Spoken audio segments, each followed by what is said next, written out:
आपका बहुत बहुत स्वागत है हमारे इस यूट्यूब चैनल में। आज हम बात करने वाले हैं फार्मडी के बारे में, that is doctor of pharmacy. यह कोर्स आपको 2021 में करना चाहिए या नहीं चाहिए, तो मैं दूंगा आपको मेरी ऑनेस्ट एडवाइस। तो इस वीडियो को आखिर तक देखना यार। अगर आखिर तक नहीं देखोगे तो कुछ समझेगा नहीं, तो प्लीज आखिर तक देखो। और लास्ट में कंक्लूजन बोला है मैंने, मेरे एक्सपीरियंस के बेसिस पे बोला है, तो प्लीज मैंने पूरा अच्छे से समझाया, तो लास्ट तक वीडियो देखना। So let us begin.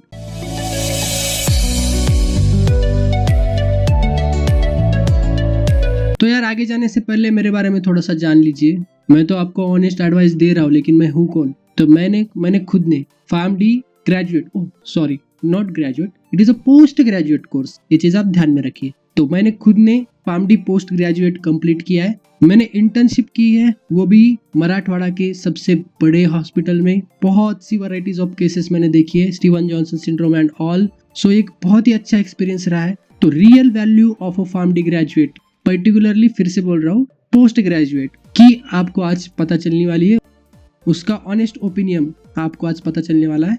सबसे पहले ये समझ लो कि फार्मडी है क्या। बहुत सी बेसिक्स चीजें जो आपको पहले पता होगी, लेकिन जो न्यू वीडियो देखने वाले लोग हैं, जो मेरे पहले सब्सक्राइबर्स नहीं है, उनको बहुत सारी चीजें पता नहीं है। तो उनको मैं एक बार रिकैप कर देता हूँ। तो फार्मडी है क्या? ये एक फार्मेसी टेक्निकल कोर्स है, राइट? जो मैं बोल रहा हूँ अच्छे से सुनिए। क्लिनिकल ओरिएंटेड है, राइट? ड्यूरेशन इसका है 5+1 ईयर, मतलब पूरे 6 साल। 5 साल का होता है एकेडमिक्स, जहाँ पे आपको पढ़ना होता है, एग्जाम देनी होती है।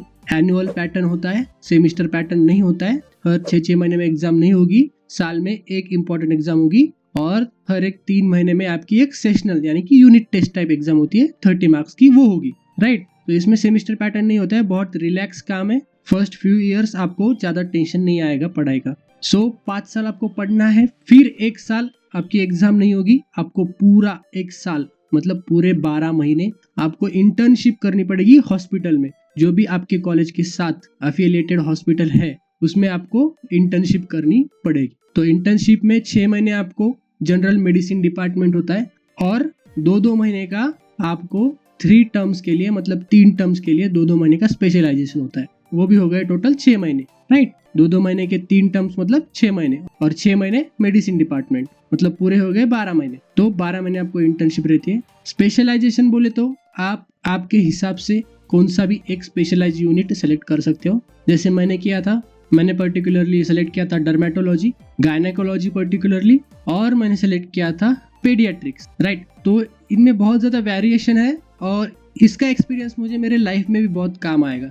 इसलिए मैंने पूरे वैरायटी ऑफ स्पेशलाइजेशंस में मेरी पोस्टिंग रखी थी। तो आगे चलते बात करते हैं एडमिशन कैसे मिलेगा। 10+2 यानी कि आपकी higher secondary education, right? Higher secondary education के बाद आपको, अगर आपका बायो है, आपको अच्छे मार्क्स से आपकी ग्रुपिंग है, जिसके बारे में मैंने पहले वीडियो बना चुका हूँ, एडमिशन कैसे लेते हैं, उसका आपको आई बटन में वीडियो मिल जाएगा। अगर अपडेटेड वीडियो चाहिए तो मुझे कमेंट सेक्शन में बोलो, हम उस पर भी अपडेटेड वीडियो बनाएंगे, ठीक है? इसमें से कुछ सीट रिमेनिंग रहती है कॉलेज में, तो डी फार्म वालों को भी चांस दिया जाता है, राइट? जिनका डी फार्म हो चुका है पहले, जिनके एग्रीगेट परसेंटेज अच्छे है, 60% के ऊपर है, तो उनको भी चांस दिया जाता है, ओनली इफ अगर HSC के जो सीट्स है वो वैकेंट रहे तो पर्टिकुलरली कॉमन एंट्रेंस टेस्ट, जी हाँ, जो भी फार्मेसी के लिए कॉमन एंट्रेंस टेस्ट होती है, वही टेस्ट इनके लिए भी होती है। लेकिन कुछ कुछ कॉलेजेस ऐसे होते हैं, जैसे कि भारतीय विद्यापीठ है और मणिपाल यूनिवर्सिटी है, उनकी खुद की टेस्ट होती है, वो प्राइवेट CET कंडक्ट करते हैं, उसके बेसिस पे फार्मडी को एडमिशन लेते हैं। तो स्टेट स्पेसिफिक,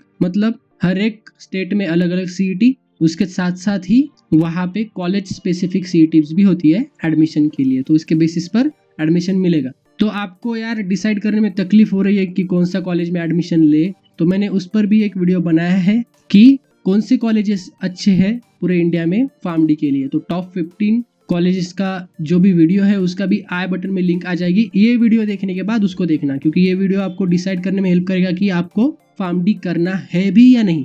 अभी मेन बात आती है कि ये चीज कौन रेगुलेट करता है। तो फार्मेसी काउंसिल ऑफ इंडिया और all India council of technical education, AICTE, ये दोनों मिलके रेगुलेट करते हैं। यस, AICTE पर्टिकुलरली जो भी ग्रांट्स होती है रिसर्च के लिए, और जो भी पेमेंट्स होता है टीचर्स का, और जो भी अदर थिंग्स होती है, जो भी रिपोर्ट्स होते हैं, वो AICTE के थ्रू सब रेगुलेट होता है। और PCI पर्टिकुलरली सिलेबस क्या हो गया, किन किन कॉलेजेस को परमिशन देनी है फार्म डी को, लाइसेंस रिन्यू करना है कि कॉलेज को हम इस साल भी अगले साल भी फार्म डी को चलाने के लिए अलाउ करेंगे या नहीं करेंगे, वो सारा डिसाइड पीसीआई करती है। तो रेगुलेटर्स 2 है। उसके बाद बहुत सारे लोग फार्म डी क्यों करते हैं, तो डॉक्टर प्रीफिक्स के लिए। तो हाँ, आपको पोस्ट ग्रेजुएशन मतलब फार्म डी पूरा पोस्ट ग्रेजुएशन है 6 साल का, वो होने के बाद आपको डॉक्टर प्रीफिक्स आप लगा सकते हो।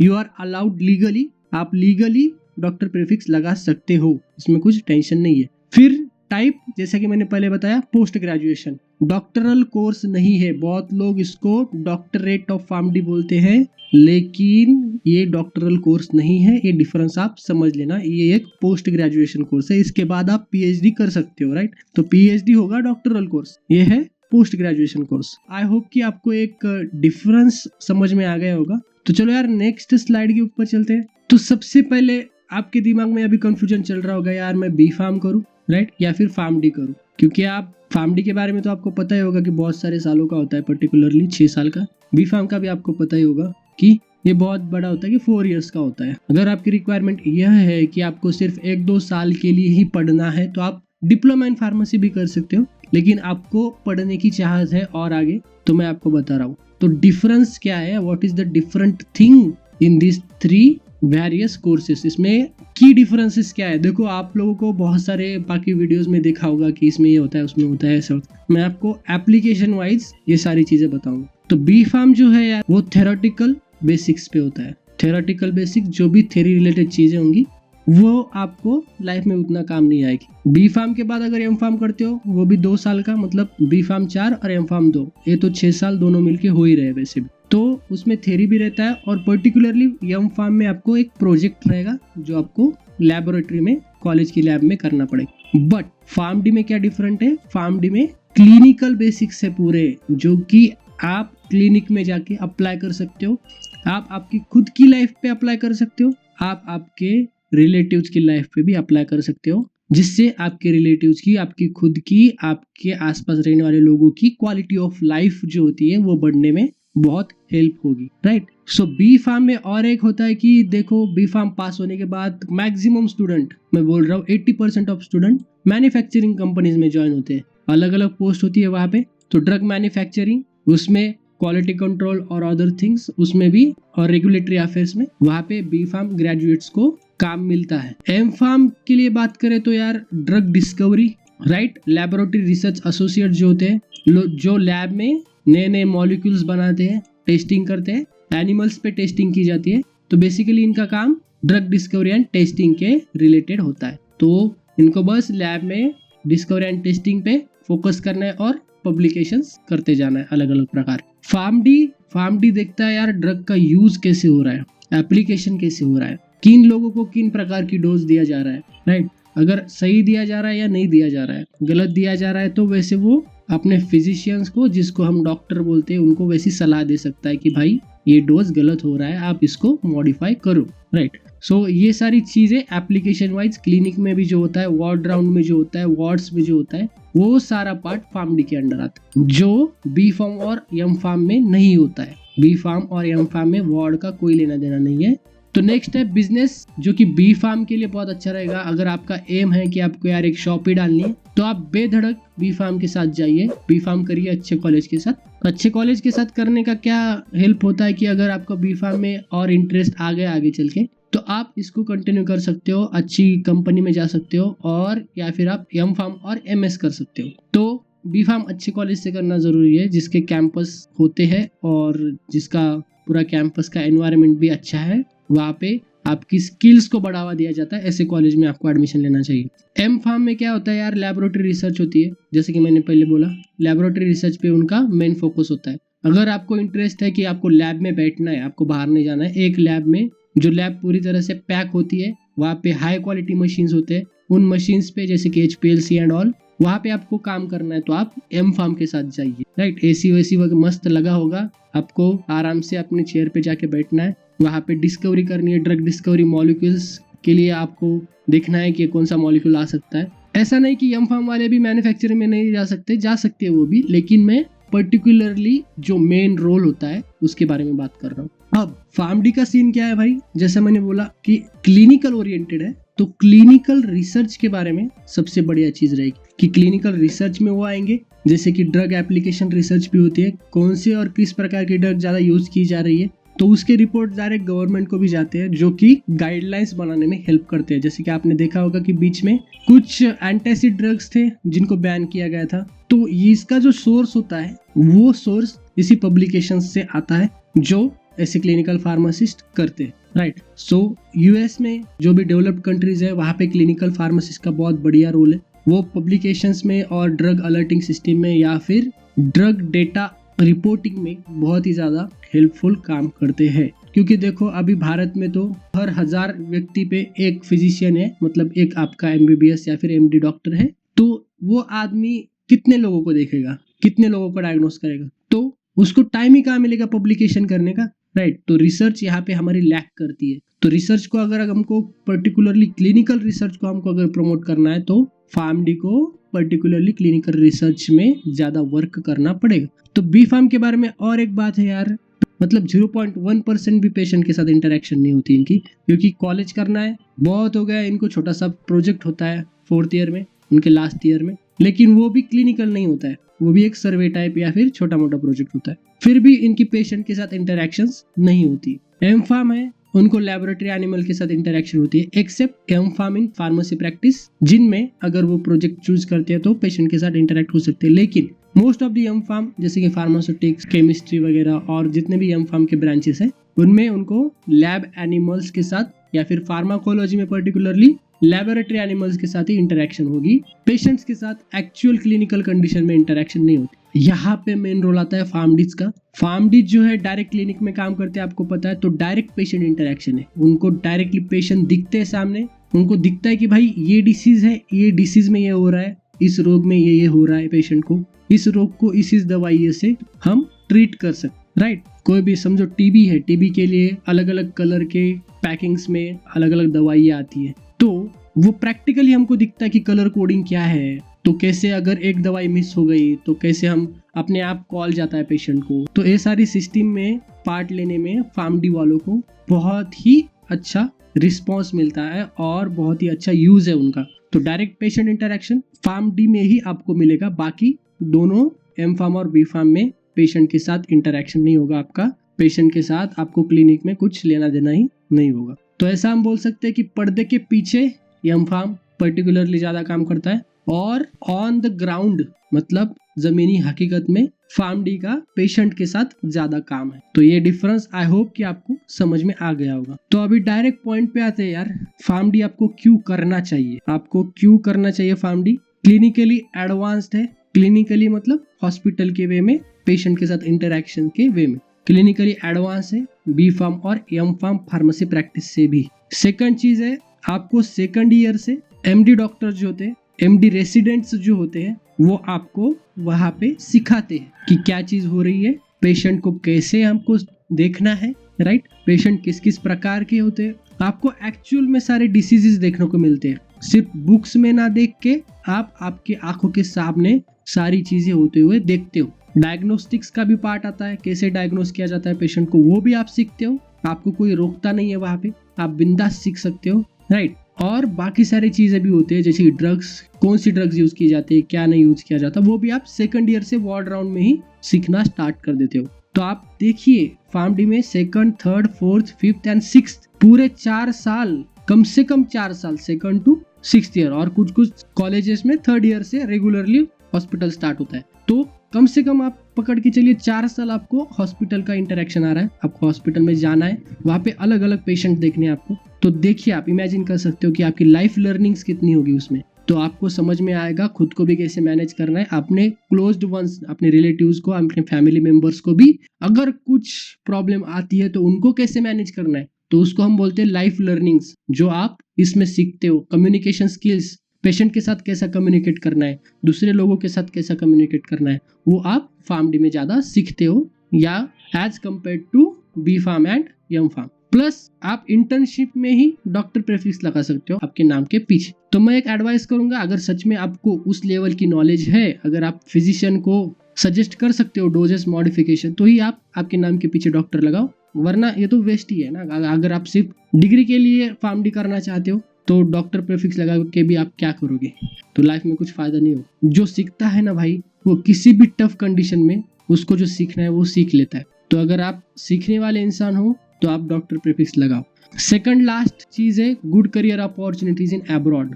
तो जैसे कि आपको बचपन से ही सपना रहा होगा कि आपको यूएस में, यूके में, किसी अदर कंट्री में जाना है, वहां पे अच्छा काम करना है, तो आप इस फैमिली को सेलेक्ट कर सकते हो। बहुत अच्छी अपॉर्चुनिटीज है अब्रॉड में। और सबसे मेन बात, चलो आगे चल के 20, 25, 30 सालों में एटलीस्ट मैं ये मानता हूँ कि इंडियन क्लिनिकल फार्मेसी सर्विसेज जो कि इवॉल्व होने वाली है, ये तो होना ही है। देखो आज होगा या फिर कल होगा, आज होगा या फिर 10 साल बाद होगा, लेकिन इंडिया में क्लिनिकल फार्मेसी सर्विसेज आनी ही आनी है। इंडिया में फार्मेसी रिवॉल्यूशन आना ही आना है, राइट। तो ये सारी चीजें प्रोज है यार, जो कि फार्मडी के साथ में चलती है। ये सारी चीजें अगर आपके दिमाग में पहले से है, ये सारी चीजों के बारे में आपको काम करना है, इस सारी चीजों में आपका लगाव है, तो यार बिंदास जाइए फार्मडी के साथ, आप बहुत ही सेटिस्फाइड रहोगे इसके साथ। लेकिन अब हम कॉन्स की बात करते हैं। कुछ कॉन्स है, कुछ टेम्पररी है, कुछ परमानेंट है। कॉन्स मतलब जो चीजें जो आपको फार्मडी में एडमिशन, अगर ये सारी चीजें आप में है तो आपको, या फिर आप इसके बारे में सोच रहे हो तो आपको इस फार्मडी में एडमिशन नहीं लेना चाहिए। तो पहली चीज है यार, less number of PharmD specific jobs in market. जैसा कि मैंने कहा कि ये फ्यूचर प्रूफ है, फ्यूचर में इसको बहुत स्कोप रहेगा। लेकिन अब का क्या, अब की कंडीशन क्या है, 2021 की कंडीशन क्या है? तो भाई फार्मडी स्पेसिफिक यानी कि जॉब का जो भी नोटिफिकेशन आता है, जो आप पढ़ते हो, उसमें क्वालिफिकेशन का क्राइटेरिया रहता है। उसमें कितने जॉब्स में फार्मडी क्वालिफिकेशन मेंशन किया होता है। तो ऐसे जॉब्स जो है ना वो कम है मार्केट में। 10 जॉब निकलेंगे, उसमें से 2 में ही आपको फार्मडी लिखा होगा मिलेगा। आजकल क्योंकि अभी वैक्सीन का सीन हो गया, तो अभी लोगों को पता चल गया, फार्मडी के बारे में भी बहुत ज्यादा अवेयरनेस हो गई है। तो अभी मैं देख रहा हूँ कि 10 में से 4-5 जॉब्स है जिसमें फार्मडी लिखा हुआ होता है। तो बाकी जो जॉब्स आ रहे हैं उनमें फार्मडी लिखा ही नहीं होता है। हाँ, आप अप्लाई करके देख सकते हो यार, अप्लाई करके देख सकते हो। अगर समझो क्वालिफिकेशन क्राइटेरिया में एम फार्म लिखा है, अगर वो लैब बेस्ड नहीं है, अगर वो क्लिनिकल रिसर्च है, तो आप उसमें अप्लाई बिंदास कर सकते हो। बड़ी बड़ी कंपनीज में बहुत लोग एक्चुअली काम कर रहे हैं, जैसे कि साइनियस हेल्थ, टीसीएस और कॉग्निजेंट और बहुत सारी जीएसके, उसमें नोवार्टिस, इसमें बहुत सारे लोग फार्मडी के अच्छी पोजीशन में काम कर रहे हैं। एस्ट्राजेनिका में भी बहुत सारे फार्मडी फ्रेशर्स जो डायरेक्टली लग जाते हैं, राइट। तो ये सारी चीज है। लेकिन फार्मडी स्पेसिफिक जॉब्स के बारे में बोल रहा हूं मैं, मतलब उस जॉब में स्पेसिफिकली लिखा होगा कि क्वालिफिकेशन फार्मडी ही चाहिए। तो ऐसे जॉब बहुत कम है अभी इंडिया में। ये कौन हो गया। दूसरा थिंग है, इंडिया में अभी अंडर वैल्यूड है। अंडर वैल्यूड मतलब आप 6 साल पढ़ते हो तो आपको सैलरी, एवरेज सैलरी 30,000 या 35,000 स्टार्टिंग में एवरेज सैलरी है। पता है, इसके नीचे भी कुछ लोगों को मिले, इसके आगे भी मिले। एवरेज सैलरी 30 to 35,000 अच्छी कंपनी में, रिमेंबर इसको अंडरलाइन करिए, अच्छी कंपनी में आपको मिल जाती है स्टार्टिंग में। तो ये काइंड ऑफ अंडर वैल्यू ही हो गया। क्यों ऐसा हो रहा है? उसका मेन रीजन है पुअर मैनेजमेंट। हमारा सिलेबस अभी तक अपडेट नहीं हुआ है, राइट। स्टार्टिंग में जो सिलेबस था अब तक वही चल रहा है। आप तो सब जानते हो, आपको पता ही होगा।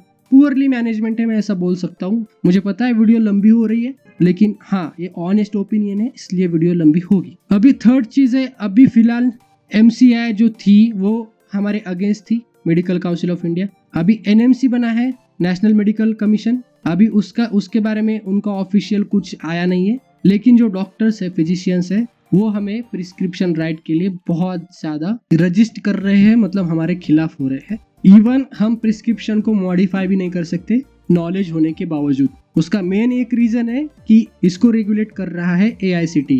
तो यार टेक्निकल कोर्स अगर होगा तो आप कैसे प्रिस्क्रिप्शन को मैनेज करोगे? आपका कोर्स मेडिकल कोर्स होना चाहिए। तो अगेन ये चीज है जिसकी वजह से हम इंडिया में, मुझे तो ऐसा लगता है कि हम इंडिया में अगले 50 साल तक प्रिस्क्राइब नहीं कर पाएंगे या फिर मॉडिफाई भी नहीं कर पाएंगे प्रिस्क्रिप्शन, जब तक ये कोर्स NMC के अंडर नहीं जाता या फिर टेक्निकलिटीज इसकी रिड्यूस नहीं हो जाती और ये NMC से सर्टिफाइड नहीं हो जाता, तब तक मुझे नहीं लगता कि प्रिस्क्रिप्शन राइट मिलेगा। नाउ द फोर्थ थिंग, चौथी चीज जो कौन है यार, जो अच्छे कॉलेजेस है, जो मैंने टॉप 10 कॉलेजेस आपको बोले दूसरे वीडियो में, जिसका लिंक आपको आई बटन में मिलेगा, या फिर मेरे चैनल पे जाइए और सर्च करिए top 15 colleges for PharmD in India. तो वो जो वीडियो में बोला है मैंने, उसमें से 1-2 कॉलेजेस छोड़कर जो कि गवर्नमेंट सपोर्टेड है। बाकी सारे कॉलेजेस में फीस बहुत ज्यादा है, लाइक 1.5 लाख से ऊपर ही आपको, अगर आपकी स्कॉलरशिप नहीं होगी, कुछ नहीं होगा, तो 1.5 लाख के ऊपर ही आपको फीस पड़ेगी अच्छे से कॉलेज में जहाँ पे प्लेसमेंट होती है, राइट। तो मैं आपको सजेस्ट करूंगा, अगर आपको एडमिशन लेना है तो वो टॉप 15 कॉलेजेस में ही लीजिए, पर्टिकुलरली टॉप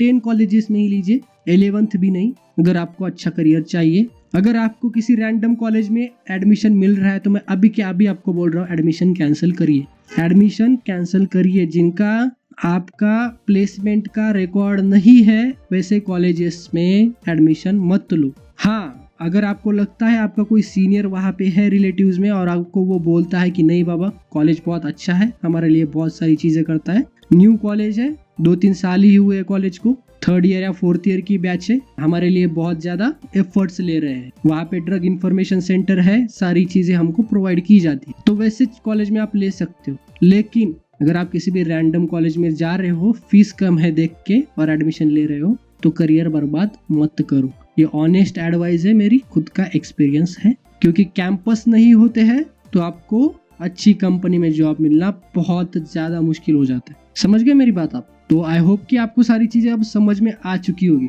तो अभी नेक्स्ट थिंग है, सबसे एटमोस्ट इम्पोर्टेंट कॉन ये जो है वो है less accepted by physicians in India, right. जो भी MD डॉक्टर्स है, जो भी MBBS डॉक्टर्स है, वो हमको स्टार्टिंग में एक्सेप्ट ही नहीं कर रहे थे। क्लिनिकल सेटिंग्स में हम जब गए, हम उनको हेल्प कर रहे थे, लेकिन जब उनको पता चला कि वी आर ऑल्सो डॉक्टर्स, कि हमको भी एक डॉक्टर प्रेफिक्स मिलता है, तो उनका एक्सेप्टेंस लेवल कम हो गया। लेकिन इसको हमने रिड्यूस किया, हमने उनको बहुत ज्यादा हेल्प की, उनके बहुत ज्यादा काम आए। उनके जो रिसर्च प्रोजेक्ट होते हैं, खास करके MD लोगों के, उनको रिसर्च में उतना नॉलेज नहीं होता है, उनको उतना टाइम भी नहीं होता है रिसर्च के लिए। तो हमारे इंटर्नशिप के दौरान हमने उनके रिसर्च प्रोजेक्ट्स में बहुत ज्यादा मदद की, उसकी वजह से उनका एक्सेप्टेंस हमारी तरफ बढ़ गया। वो हमको अच्छी टास्क भी सिखाने लगे और हमारी हेल्प भी लेने लगे अलग अलग कामों में। सो वहाँ पे आपको जाके क्लरिकल काम नहीं करना है, आपको एक्चुअली पेशेंट के साथ, पेशेंट के लिए, उसकी डिसीज को अच्छा करने के लिए, ट्रीट करने के लिए काम करना है। MD लोगों के साथ कंधे से कंधा मिला के आपको काम करना है। समझिए, क्लरिकल काम नहीं बोल रहा हूँ मैं, हमने कॉम्प्लिकेटेड केसेस को भी देखा है। तो अगर आप आपका वर्थ प्रूव करेंगे तो आपको फिजिशियंस भी एक्सेप्ट करेंगे। लेकिन ये फैक्ट है कि PharmD को फिजिशियंस उतना एक्सेप्ट नहीं करते जितना फिजियोथेरेपिस्ट को या फिर किसी नर्सिंग को या फिर किसी पैरामेडिकल को करते हैं, उतना PharmD को फिजिशियंस एक्सेप्ट नहीं करते। तो ये सारे 5 मेन कौन से यार, ये चीजें आप जरूर ध्यान में रखना अगर आप PharmD कर रहे हो तो। My honest opinion about worth investing in 6 years, आपको पता है 1.5 से 2 लाख फीस होगी अगर आप अच्छे कॉलेज में जाओगे। हाँ, अगर आपको स्कॉलरशिप मिलती है तो, अगर आप किसी क्राइटेरिया में होते हो जहाँ पे आपको स्कॉलरशिप का अमाउंट मिलता है तो आपके लिए आसान हो जाएगा। लेकिन यूजुअली जो नॉर्मल ओपन कैटेगरी का पर्सन है तो उसको कम से कम 1.5 से 2 लाख फीस रहेगी, कम से कम बोल रहा हूँ मैं, अच्छे कॉलेज में। तो यार ये वर्थ है क्या? उतने पैसे 6 साल में हम इन्वेस्ट कर रहे हैं, साथ ही साथ वहाँ पे जाना, खर्चा करना, उतना सारा खर्च वर्थ है क्या? हमको इसका रिटर्न मिलेगा क्या? तो कैसे मिलेगा मैं आपको बताता हूँ। आपको रियल क्लिनिकल सिनेरियोज पता चलेंगे कि किस कंडीशन में पेशेंट हॉस्पिटल में आते हैं, पेशेंट हॉस्पिटल में आने के बाद उसको कैसे आपको रिसीव करना है, आपको कैसे हिस्ट्री लेनी है पेशेंट की, आपको कैसे डायग्नोस्टिक्स करने हैं पेशेंट के, कौन से टेस्ट होते हैं, अलग अलग टेस्ट होते हैं, अलग अलग फिजिकल एग्जामिनेशंस होती है, लैबोरेटरी एग्जामिनेशंस जो हमें नहीं करनी पड़ती है, लेकिन हम डायग्नोस करने के लिए उसको इंटर्नशिप के दौरान अंडर मेडिकल सुपरविजन हम उसको प्रिस्क्राइब कर सकते हैं। मेरी बातों को ध्यान से सुनिएगा, राइट, अंडर मेडिकल सुपरविजन। सो आपको पता चलता है कि यार पेशेंट कैसे आ रहा है, उसको ट्रीट कैसे करना है, कौन सी दवाइयाँ है,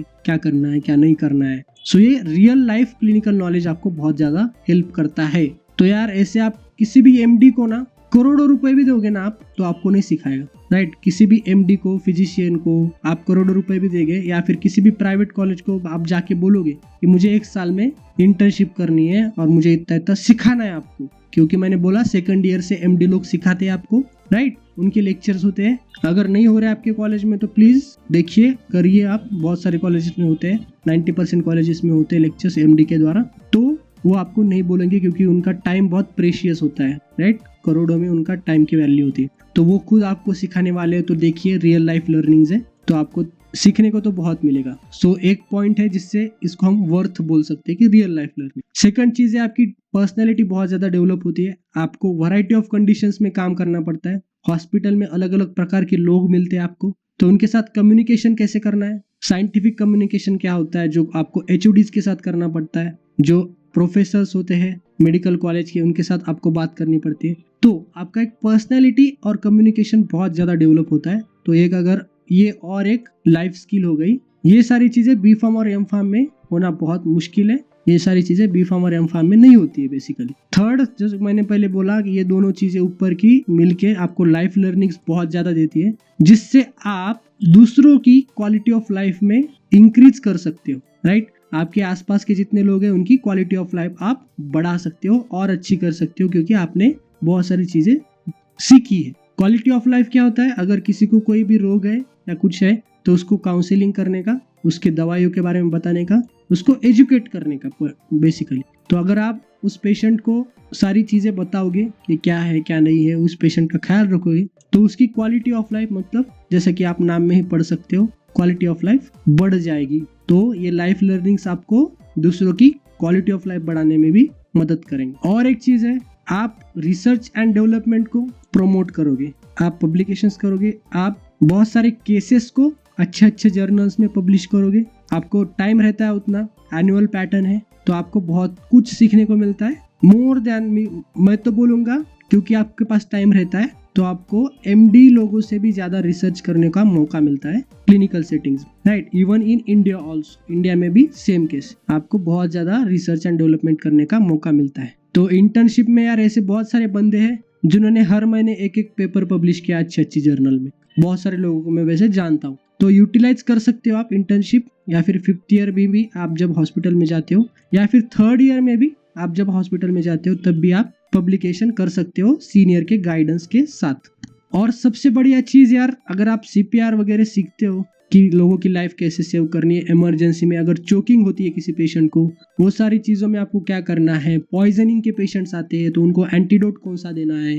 राइट, अगर ये सारी चीजें आपको पता हो गई, अगर पैरासीटामोल का ओवरडोज हो गया तो उसका एंटीडोट क्या है, कितने अमाउंट में दिया जाता है पेशेंट को, ये सारी ऐसी चीजें हो गई तो आप किसी की जिंदगी बचा भी सकते हो। क्योंकि आजकल कोविड की वजह से और लॉकडाउन की वजह से बहुत ही ज्यादा सुसाइडल डेथ्स हो रही है। तो बहुत लोग बहुत सारी ड्रग्स कंज्यूम कर लेते हैं, कौन सी भी दवाई खा लेते हैं, बहुत सारी स्लीपिंग पिल्स। तो उनका एंटीडोट क्या है, एंटीडोट क्या होता है बेसिकली, जो कि उन दवाइयों के असर को कम करेगा। अगर उन्होंने कितने भी समझो 10, 12, 15 भी गोलियां खाई तो उसका असर उस पेशेंट पे कम हो जाएगा, तो वो उसको हम एंटीडोट बोलते हैं। तो उस चीज में आपको पता रहेगा कि अगर इसने ये गोली ज्यादा खाई है तो उसको हम ये करके उसका गोली का इफेक्ट कम कर सकते। तो ये सारी चीजें मिलकर आपको किसी की लाइफ बचाने में भी काम आएगी। सो ये वर्थ इन्वेस्टिंग है 6 साल फार्मडी में, अगर आप सच में सीखना चाहते हो।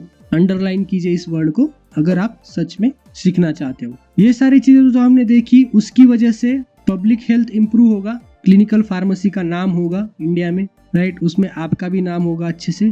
फार्माकोविजिलेंस एक पार्ट है यार फार्मेसी करियर का, जहाँ पे किसी भी ड्रग्स का एडीआर और मॉनिटरिंग की जाती है, और रिपोर्टिंग, सबसे मेन चीज वो रिपोर्टिंग की जाती है एफडीएस को एंड अदर रेगुलेटरी अथॉरिटीज को। तो फार्माकोविजिलेंस में बहुत ही ज्यादा रोल है फार्मडी कैंडिडेट्स का। और ये आप एंटरप्रेन्योरशिप में भी जा सकते हो, स्टार्टअप कल्चर को भी आप प्रमोट कर सकते हो। अब ये मैं क्यों बता रहा हूँ, क्योंकि आपने रियल लाइफ में क्लिनिक में काम किया हुआ है, आपको पता है कि क्लिनिक में क्या क्या प्रॉब्लम्स आ रहे हैं, आपको पता है कि पेशेंट को काउंसलिंग अच्छे से नहीं दी जा रही है, पेशेंट को पता ही नहीं है बहुत सारी चीजों में कि ड्रग्स दवाइयाँ कैसे लेनी है। तो उसके बेसिस पे आप एंटरप्रेन्योर बन सकते हो। अगर आपके पास आइडिया है तो आप कोई स्टार्टअप भी खोल सकते हो। आइडिया कब आता है, जब आपको प्रॉब्लम्स पता होती। प्रॉब्लम्स कब आपको पता होगी, जब आप खुद क्लिनिक में काम करोगे। तो ऐसे बहुत सारे लोग हैं जिन्होंने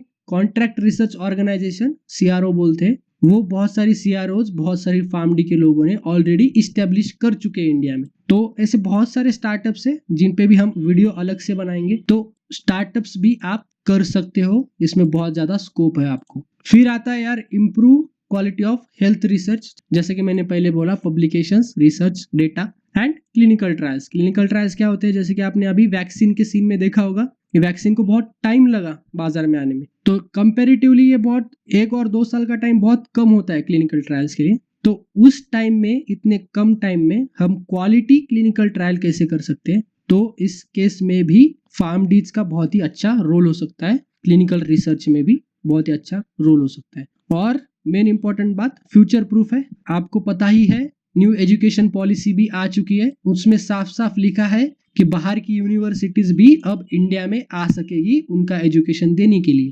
तो ऑब्वियसली बाहर की यूनिवर्सिटीज फार्मडी को ज्यादा प्रेफर करेगी किसी भी एकेडमिक जॉब के लिए या फिर रिसर्च जॉब के लिए, क्योंकि आपको पता ही होगा कि फॉरेन में रिसर्च कल्चर बहुत ज्यादा है, वहां पे फेलोशिप में बहुत बड़ी अमाउंट दी जाती है एज कम्पेयर टू इंडिया। लगभग $4800 पर मंथ एक रिसर्च फेलो को मिलता है, $4800 पर मंथ। अभी आप उसका कैलकुलेशन करिए रुपीज में और कमेंट में बताइए कि हर महीने वहां पे फॉरेन में, पर्टिकुलरली यूएस में, एक रिसर्च स्कॉलर को, फेलो को 4800 पर मंथ यानी कि रुपीज में वो कितना होता है, वो मुझे कमेंट में बताइए। अभी यार फाइनल कंक्लूजन पे आते हैं। मुझे पता है बहुत बहुत बहुत ज्यादा लंबी वीडियो हो चुकी है यार। किन सिनारियोज में आपको फार्मडी करना चाहिए, आपको मैंने प्रोज एंड कॉन्स तो बोल ही दिए हैं, तो आपको फार्मडी किन सिनारियोज में करना चाहिए, कौन सी कंडीशंस है उसमें आप फार्मडी कर सकते। अगर ध्यान दीजिएगा, ओनली इफ, मतलब अगर आपको टॉप 10 कॉलेजेस में एडमिशन मिलता है तो ही आपको फार्मडी 2021 में करना है। समझ गया? 2021 में आपको एडमिशन टॉप 10 कॉलेजेस में ही लेना है, जो कि मैंने पहले वीडियो बना चुका हूँ। NIRF की रैंकिंग और करियर 360 की रैंकिंग लेके मैंने टॉप 10 कॉलेजेस के प्लेसमेंट्स भी देखे हैं और उसमें कॉलेजेस निकाले। हाँ, जैसा कि मैंने बोला कि अगर वहाँ पे सीनियर्स है जो कि आपके पहचान के हैं और वो बोल रहे हैं कि हाँ कॉलेज अच्छा है, तो आप अप टू टॉप 15 कॉलेजेस तक जा सकते हो, उसके ऊपर प्लीज मत जाना। दूसरी चीज, वहां पे एक्टिव प्लेसमेंट सेल होनी चाहिए। अगर फार्मडी वहां पे नया है तो आप एम फार्म की प्लेसमेंट देखिए, कितने लोग एम फार्म में प्लेस हुए हैं। अगर एम फार्म भी नहीं है तो बी फार्म की प्लेसमेंट देखिए। हालांकि ऐसा हो ही नहीं सकता, एम फार्म नहीं है, बट फिर भी अगर एम फार्म भी वहां पे नहीं है, प्लेसमेंट रिकॉर्ड देखना जरूरी है, कितने लोगों को वहां पे जॉब मिला है। राइट, कॉलेजेस का बहुत बड़ा रोल होता है, आपको पता नहीं होगा, लेकिन कॉलेज का प्लेसमेंट में बहुत ज्यादा रोल होता है। ट्रेन एंड हायर सिस्टम होती है, कॉलेज सारी चीजें कंपनीज को प्रोवाइड करती है, जैसे कि नायपर वगैरह हो गए, वो कंपनीज को अपने एकेडमिक कैंपस का राइट देते हैं यूज करने के लिए। वहां पे कंपनीज ट्रेन करती है स्टूडेंट्स को और उसके बाद स्टूडेंट्स का प्लेसमेंट होता है। तो ट्रेन एंड हायर सिस्टम होता है अच्छे अच्छे कॉलेजेस में, तो आपको प्लेसमेंट सेल का भी रिकॉर्ड चेक करना है। दूसरी चीज, आपको यार हार्ड वर्क तो करना पड़ेगा, इंजीनियरिंग से भी ज्यादा अप टू मेडिकल के लेवल का आपको यहाँ पे हार्ड वर्क करना पड़ेगा। अगर आपको पता नहीं होगा तो मैं बता दूं, MBBS के लिए जो स्टूडेंट्स होते हैं वो बहुत ज्यादा हार्ड वर्क करते हैं, दिन में 10-10 घंटे पढ़ाई करते हैं। एटलीस्ट आपको दिन में 4 से 5 घंटे तो भी पढ़ाई करनी पड़ेगी अगर आपको एक सक्सेसफुल फार्मडी पोस्ट ग्रेजुएट बनना है। उसके बाद है, अगर आपको अब्रॉड जाना है, जैसे कि गल्फ कंट्रीज में, राइट, गल्फ कंट्रीज आपको पता है, दुबई हो गया, UAE हो गया, आपका कतार हो गया, वो सारी कंट्रीज में बहुत ज्यादा पेमेंट है, वहां पे बहुत ज्यादा स्कोप है। फिर हो गया यूके में भी बहुत अच्छे से एक्सेप्टेड है। फिर आता है कनाडा और लास्ट में आता है USA। तो अगर आपको 4 कंट्रीज में पहले से जाने का प्लान है तो आप फार्मडी के साथ जा सकते हो। थोड़ा सा एक्सपीरियंस इंडिया में एक्वायर करके 1-2 साल का, उसके बाद आपको गल्फ कंट्रीज में या फिर अदर कंट्रीज में एक अच्छी जॉब लग जाएगी, या फिर आप हायर स्टडीज को भी इन सारे कंट्रीज में जा सकते हो, जैसे कि MS हो गया या फिर मास्टर ऑफ पब्लिक हेल्थ हो गया। ऐसी सारी चीजें आप वहां पे जाके कर सकते हो और अच्छी सारी कमाई कर सकते हो। अगेन, अगर आपके पास पेशेंस है, कंसिस्टेंसी है काम करने की, राइट, तो ही आप फार्मडी में जाना। अगर ये सारी चीजें नहीं है तो यार मत लो एडमिशन, अभी से बोल रहा हूँ मत लो, फिर आप मुझे क्वेश्चन मत बाद में बताया नहीं था। ऐसे कौन लोग हैं जिनको अभी रुक जाना चाहिए, एडमिशन नहीं लेना चाहिए फार्मडी में?